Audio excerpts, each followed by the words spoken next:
Teisha Bader, and in the news, Whoopi Goldberg's return to The View after completing her 2-week suspension over remarks she made about the Holocaust, saying in part that it was not about race.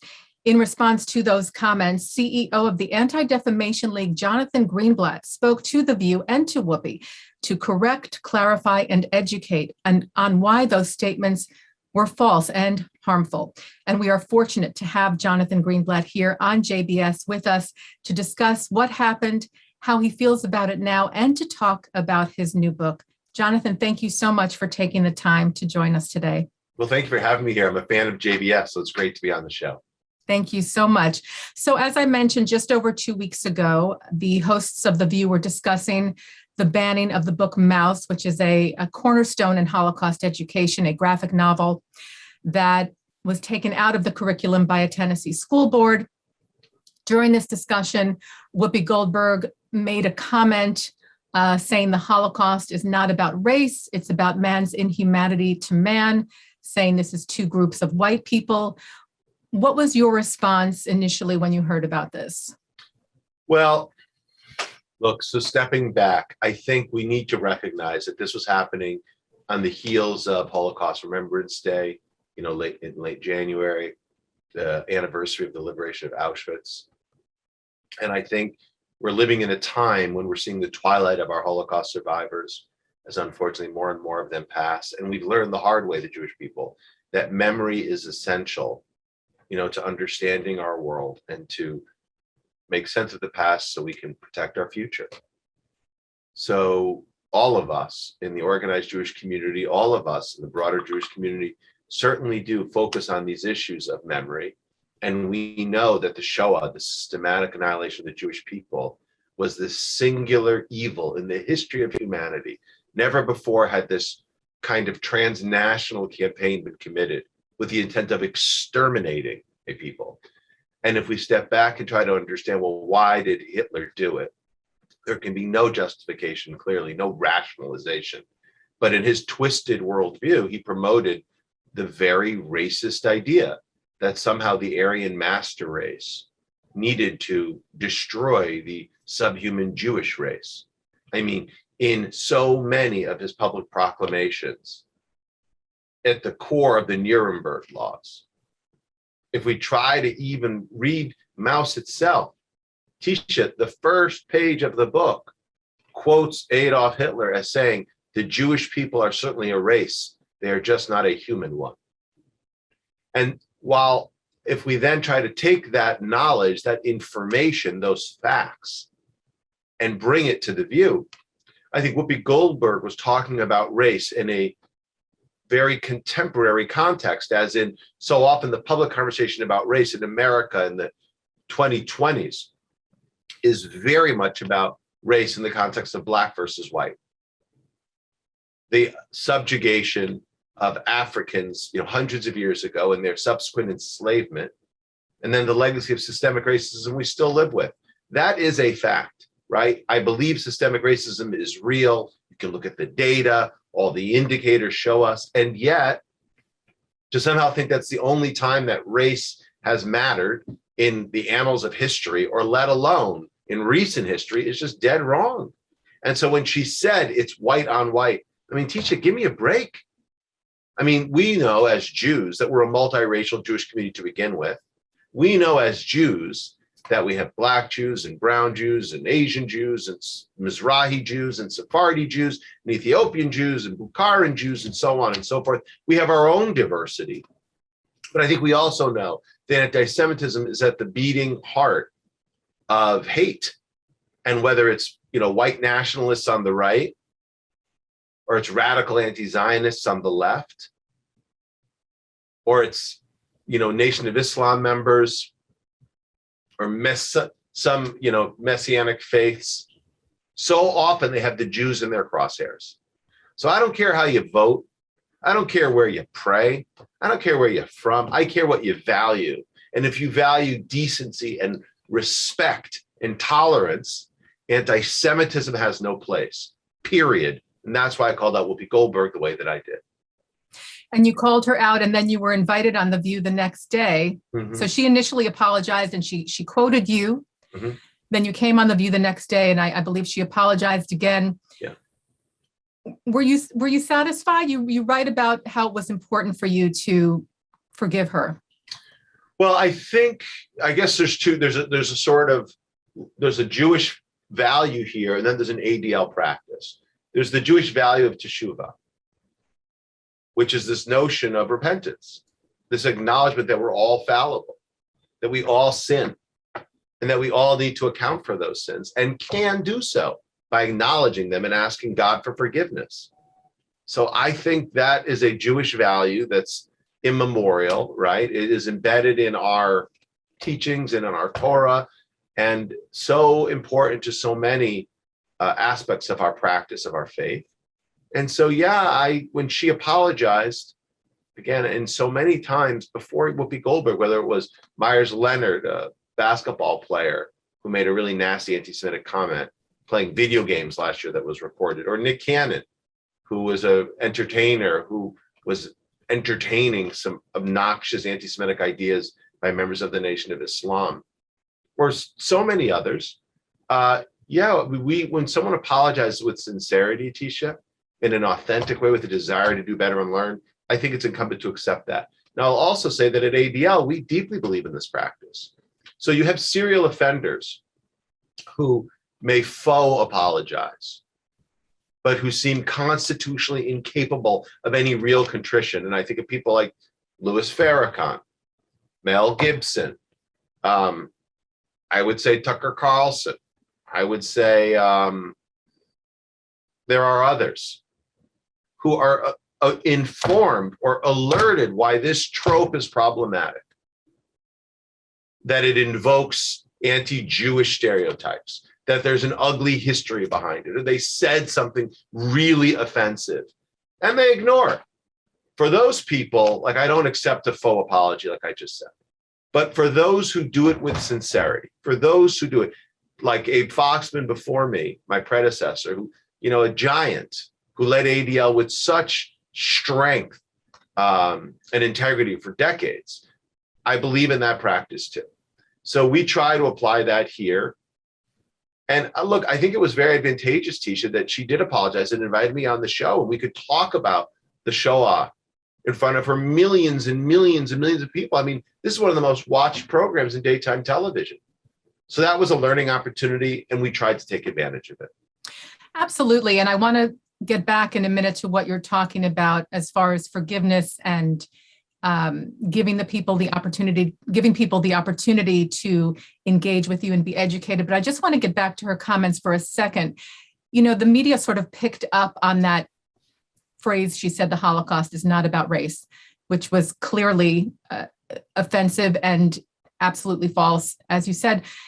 But getting back to her talking about, these were two groups of white people. And actually, before she says that initial comment, she said something about these are two, white people fighting among themselves or something like that. And again, I don't think there was any malice. I don't think she intended for something to be taken as it was or to sound as it did, but something about that felt to me that it could come across as dismissive or diminishing somehow, trying to distinguish, saying, well, this was the Holocaust and that is racism and these were two groups of white people. So it just felt a little dismissive to me. Yeah, I think you're right. And not only did it feel dismissive, I mean, these weren't two groups of people fighting. This was the Nazi death machine systematically dehumanizing Jewish people, denying them their rights, literally herding them into ghettos, starving them, brutalizing them, and then shipping them off to death camps where they were either incinerated or worked to death. That is what happened. Let's not lay this out over white on white. No. Yeah. This notion of white, black, again, I'm not going to deny the reality of anti-black racism today, but of course, race is a social construct.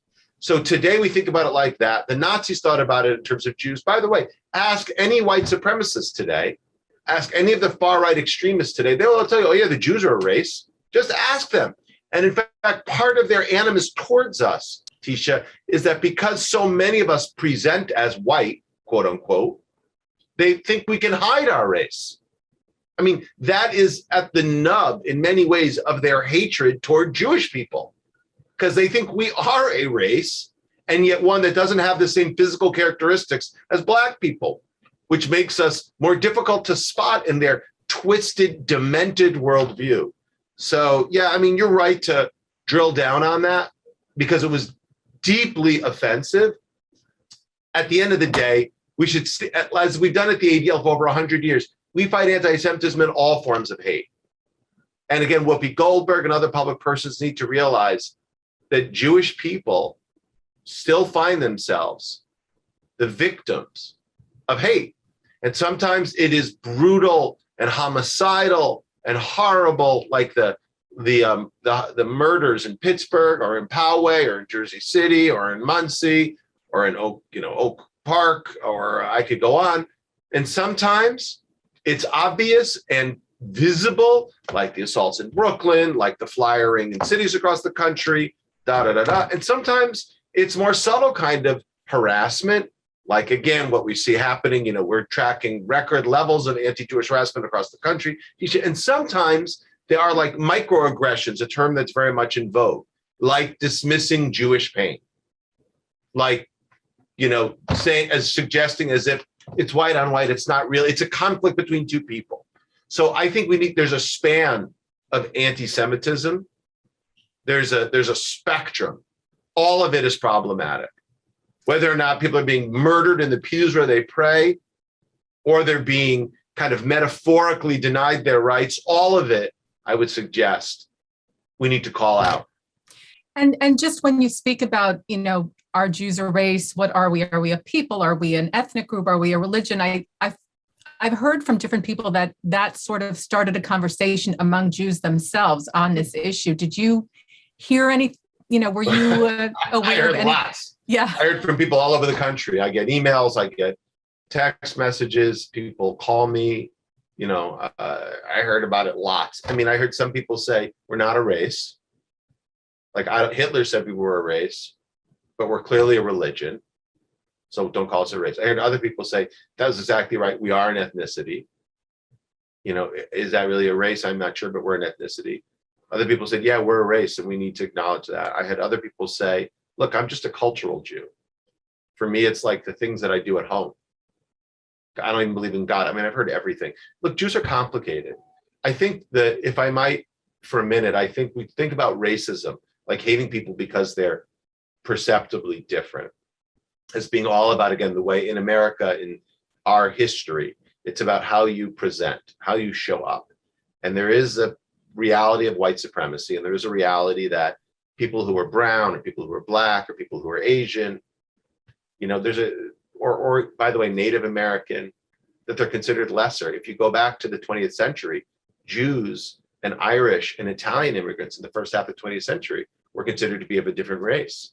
And we were denied our rights. Italians were lynched Italian laborers were lynched in New Orleans. Irish were routinely discriminated against in New York City and across the country. And again, we know the history of systemic and structural discrimination against Jews in the United States. I mean, ADL was founded in the wake of the lynching of Leo Frank, a Jew falsely accused of a crime, wrongly convicted, and ultimately hung from a tree by a mob. So there is an ugly history of animus against different minorities. But I think at the end of the day, we as Jews need to recognize we don't fit. We're like the square peg in the round hole. We are a religion. We are an ethnic group. We are a culture. We are all of these things at once. And we've seen, I would say anti-religious, like a religious-based anti-Semitism that was perpetrated by the Catholic Church and then the Protestant Church and in mosques all over Europe and the Middle East, in much of the epoch, like say the 800s to say the 1500s. And then with the advent of, and the Jews were a convenient other to be blamed, to be targeted, to be brutalized when the church or the crown wanted to divert attention from their issues, or they were looking for an explanation. And then I think 1500-ish, you start to see the Enlightenment, you start to see new ideas, and that's where this false kind of science of race comes in. And it goes from a religion-based anti-Semitism to a race-based anti-Semitism. The Jews are Semites, right? The Jews are a different, I mean, that's a made-up term, if you will. And that's where we get the term anti-Semitism from. And that persisted through the Holocaust. And then after the founding of the state of Israel, you have like a political anti-Semitism. Well, I don't hate the Jewish people. I don't hate the Jewish faith. I just hate the Jewish nation. But the tropes you see that the anti-Zionists use today, many of which were pioneered by the Soviets, many of which were drawn from the Protocols of Zion, the Russian forgery about Jewish power. And you just see this through line.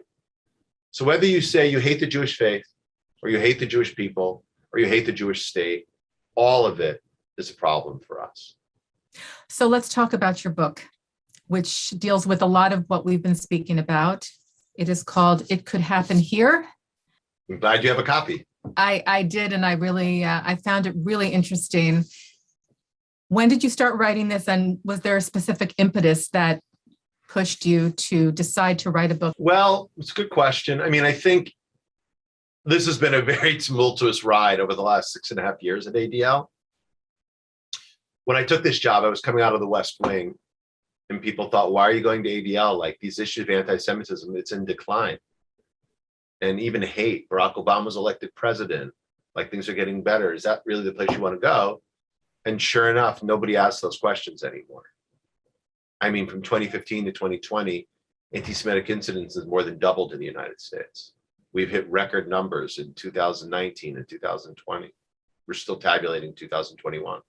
So as the oldest anti-hate organization, we've seen a lot. But I started thinking about the book a couple of years ago, to be honest, even before Pittsburgh. It was really 2016 when we saw so much craziness every day in that campaign, like the Jewish Star tweet, the America First slogan, then the surge of hate crimes right after the election. And I thought I need to start taking some notes and making sense, trying to make sense of this. Then, of course, in 2017, we hit Charlottesville. After, again, a bunch of things happened in the first half of the year. And then, of course, 2018 was Pittsburgh. So I started working on the idea of a book. I think I started writing some things down, probably as far back as 2018. And then, things started getting crazy and I kind of shelved it, went back to it. So these are always, it's an iterative thing, basically, Teisha. But I had a draft proposal by the end of 2020. And then January 6th happened. I went back and rewrote the whole thing. Mm-hmm. And I came up with the title after January the 6th. Because it became very clear that this democracy that we have, this society that we share, that these are not preordained, that these are not necessarily fated to continue forever unless we do the work. So in many ways, the proposal developed, but January the 6th was a kind of punctuation mark. You got to get it done. And so I did, and I wrote it over the course of really, I took all those notes that I'd collected over the years and turned them into a book in the first half of 2021. And I'm glad you mentioned the title, because I want to just mention there's a subtitle, or the complete title is Why America is Tipping from Hate to the Unthinkable and How We Can Stop It. And I wonder if someone were to say to you, Jonathan, you're being an alarmist, things are not that bad, how would you respond? Well, I'd respond with a story that builds off of the opening kind of vignette in the book. So my grandfather was a Holocaust survivor from Germany. Germany was the only place that he and his Jewish family ever knew. My great-grandfather fought in the First World War. And, as he told me as a kid growing up, that it was a great place to live as Jews. And so he never would have imagined that the only country he ever knew, with the rise of the Third Reich and the Nazi death machine, would turn on him, regard him and his family as enemies of the state, destroy everything that he ever loved. slaughter almost his entire family and network of friends, and force him to flee as a refugee, which he did, and he came here to the United States. He never could have guessed as a young man that his grandchildren, me, my brother, my cousins, would be born in America, ever. Unfathomable, if you will, unthinkable. Flash forward, my wife and my in-laws, they are Jews from Iran. Iran is the only country they've ever known. And it was a good place to grow up and to live. They're from Isfahan.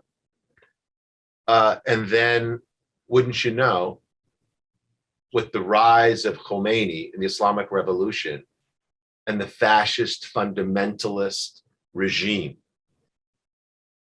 that the only country they'd ever known, they never could have guessed. My father-in-law never could have imagined as a young man that one day this country, the only one he ever knew, would one day turn on him and his family, regard them as enemies of the state, destroy everything that they ever loved, and force them to flee as refugees. And they also came to America.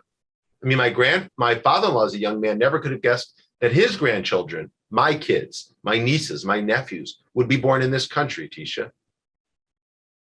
So by the same token, as I sit here today, a somewhat young man, as my grandfather couldn't have imagined it, my European Jewish grandfather couldn't have imagined it, and my Persian father-in-law could have imagined it, I need to have the imagination to consider the unthinkable, because there is no guarantee, no matter how good it is here, that my grandchildren will be born in this country.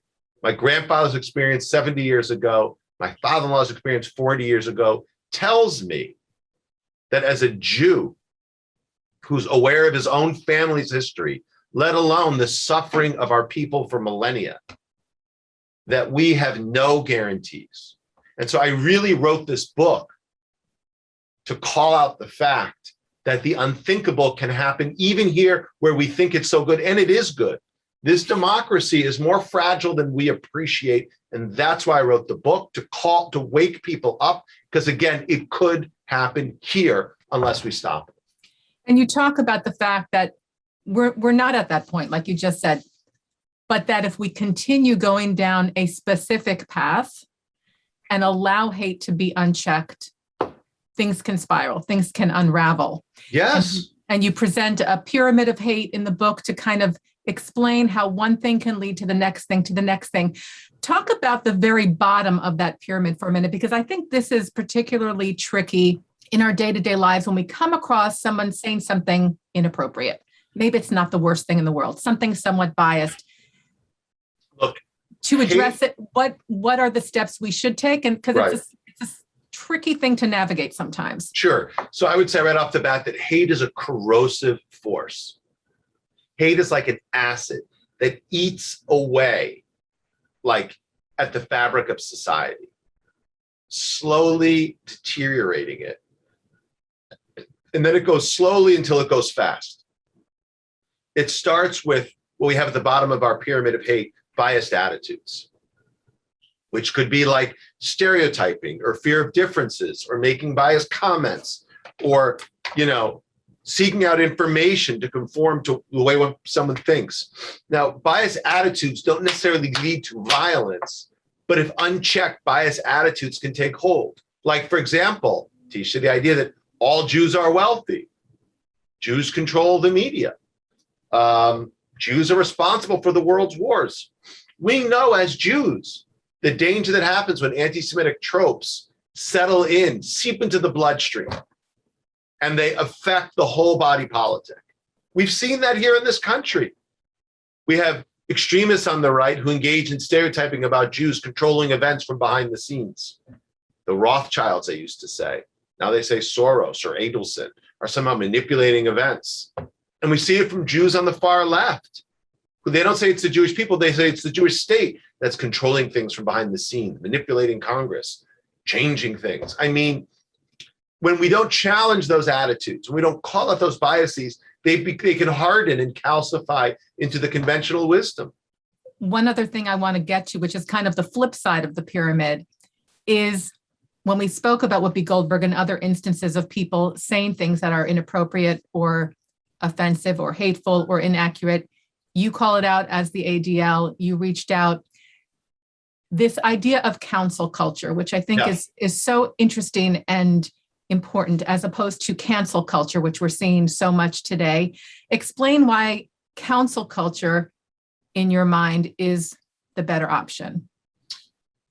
Well, again, I come back to Shuvah. I come back to this idea that we're all fallible. We're all human. We all err. We all make mistakes. I mean, in many ways, if I think about the ritual of Judaism and how with the new year, with Rosh Hashanah, we then move to Yom Kippur, right? And we account for our sins. Like, we don't believe in cancel culture. It's antithetical to Judaism. And it also seems to me that at the end of the day, what you want is for the person who's saying these things to change their mind, to have a different attitude, to learn, and maybe then be able to understand things within a context and change their points of view and change that hateful speech or the inappropriate comment. I mean, we literally just had, the Parsha about the golden calf that we read in Torah, we read in Shul last week. And that was about, the people of Israel. I'm not a rabbi. I'm not going to pretend that I am.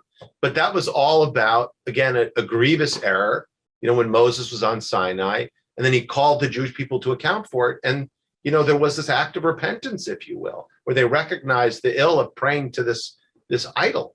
I mean, I think, look, my friend Nick Cannon, who I alluded to earlier, right, who himself was sort of playing footsie with these awful stereotypes about Jews and Semites with a member of the Nation of Islam on his podcast a few years ago.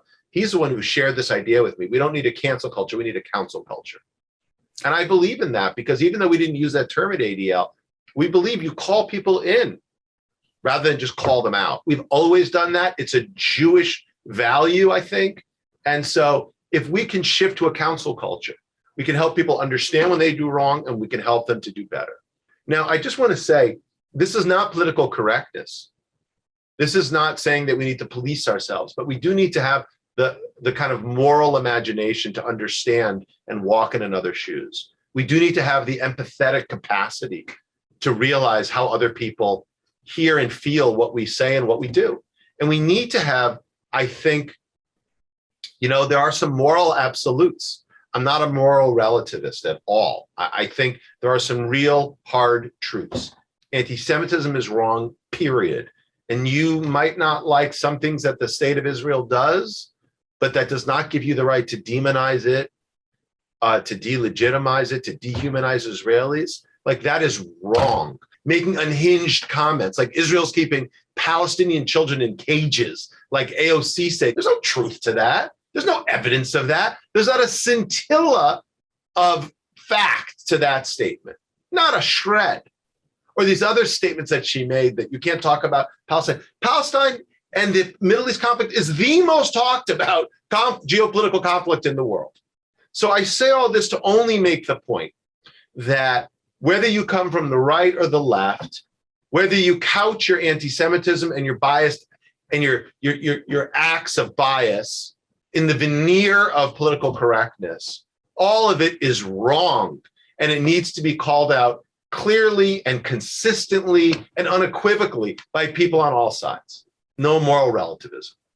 Jonathan, thank you so much. The book is It Could Happen Here. And as Jonathan says in the book, it is almost a playbook, a guidebook, a handbook, if you will, to combat hate and anti-Semitism, something the ADL does every single day. And Jonathan, we thank you for that work. And thank you so much for joining us here on JBS. What a pleasure. It's nice to be on, and I hope we get to do it again soon. Thank you very much. Jonathan Greenblatt is CEO of the Anti-Defamation League, and we thank him truly for his time today. Also, thanks as always to our director, Sloan Copeland, managing director, Dara Golub, our transmission manager, John McDevitt, technical manager, Michael Paley, and producer, Carol Lilienthal. And thank you for watching In the News. I'm Teisha Bader. Be well.